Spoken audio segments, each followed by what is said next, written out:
I'm Carlos Saisu, living every man's fantasy as athletes and celebrities collide here at the Playboy Mansion for the ESPYs kickoff party. What are you looking forward to most being here at the Playboy Mansion? I'm just seeing a lot of people that I don't usually see, other than during the season, and other players, other celebrity players, high profile, whatever it is. It's always a good time anyway. I think everybody wants to see Hugh Hefner in the element, in his element.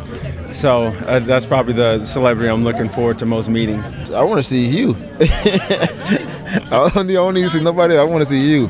But no, I mean, it's good to see all NFL guys out here. We just out here enjoying ourselves, and I mean, just having fun. Beautiful people and people that are friendly. I mean, I've met just about everybody that I would ever want to meet. But as long as it's good at these type of events to see people you haven't seen in a long time, and just kind of catch up and see what everybody's doing. And the sports world and the entertainment world are very close, so it's a lot of crossover. So it's just nice to see everybody tonight.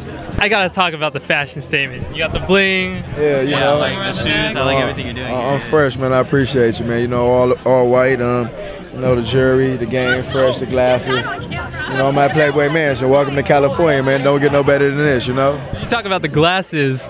Russell Westbrook made it popular during the NBA playoffs. Did it start in the NBA or was it the NFL all along? I think Deshaun Jackson made him popular. Well, yeah, I'm gonna make him popular for sure. So you're definitely right on that. But honestly, something about the basketball season and LeBron, Westbrook, all them guys started rocking them. So I think they kind of get credit for it because our season wasn't really in. So right when our season get back in, when I'm gonna throw them on in my press conference and do my thing. So hopefully everybody see my trend. Welcome back to Southern California with UCLA. What do you miss the most about being SoCal? The weather.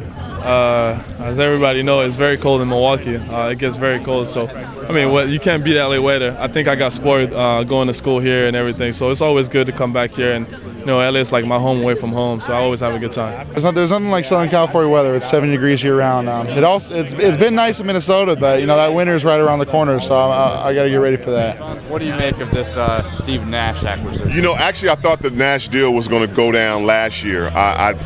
I didn't leak it out or didn't say anything, but I thought it was going to happen last year when they were going through that whole should we trade Powell, should we trade Bynum, that thing. I thought he was going to try to sneak in there on the backside. But I think it's great. I think both parties came out positive with this. Obviously, Steve Nash, two-time All-Star, will be a Hall of Famer. You add him to Kobe Bryant, who's remarkably one of the best players right now that's touching the court.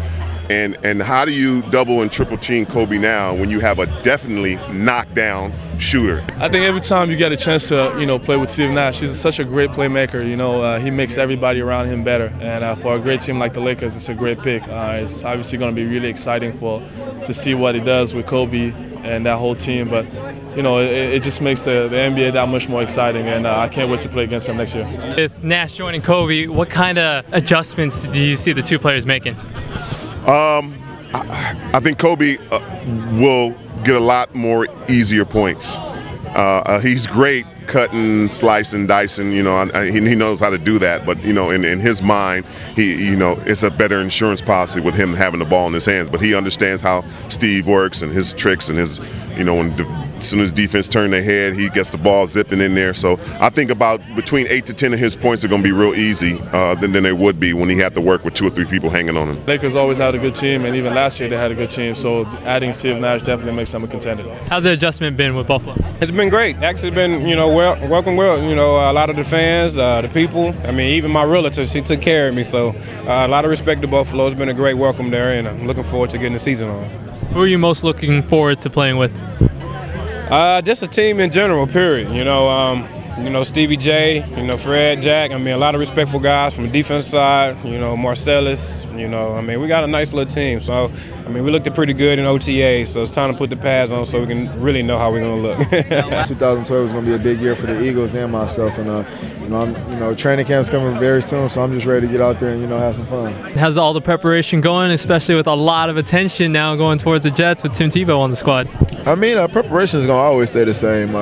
Just going out and just training, making sure that everything is mechanical right and my body's feeling right before I go back to camp. So I think it's gonna be a fun year. I think everybody's looking forward to it, and the only thing we can do is go out and go play football every single week and do what we need to do. What's the biggest transition for you from college to the pros? I'm calling football my job now. That's a little different. I go to work every day, but I think just different kind of guys. A lot older. I'm playing with 30-something-year-olds rather than teenagers, so it's going to be a different change. But definitely the speed of the game. Bigger playbook, a lot more stuff to learn. So it's been a good transition, but it's also keep me on my toes, working harder. So. What are your thoughts with the Seahawks and how they've done going into the next season?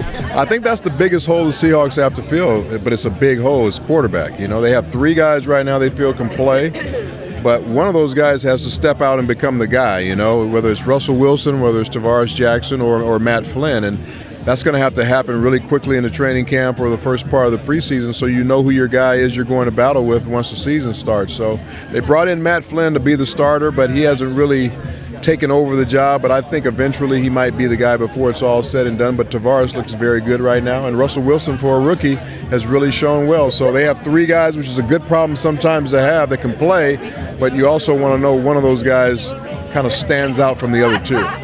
You gave a little credit to each of them. Who do you think will be the starting quarterback for the Seahawks on opening day?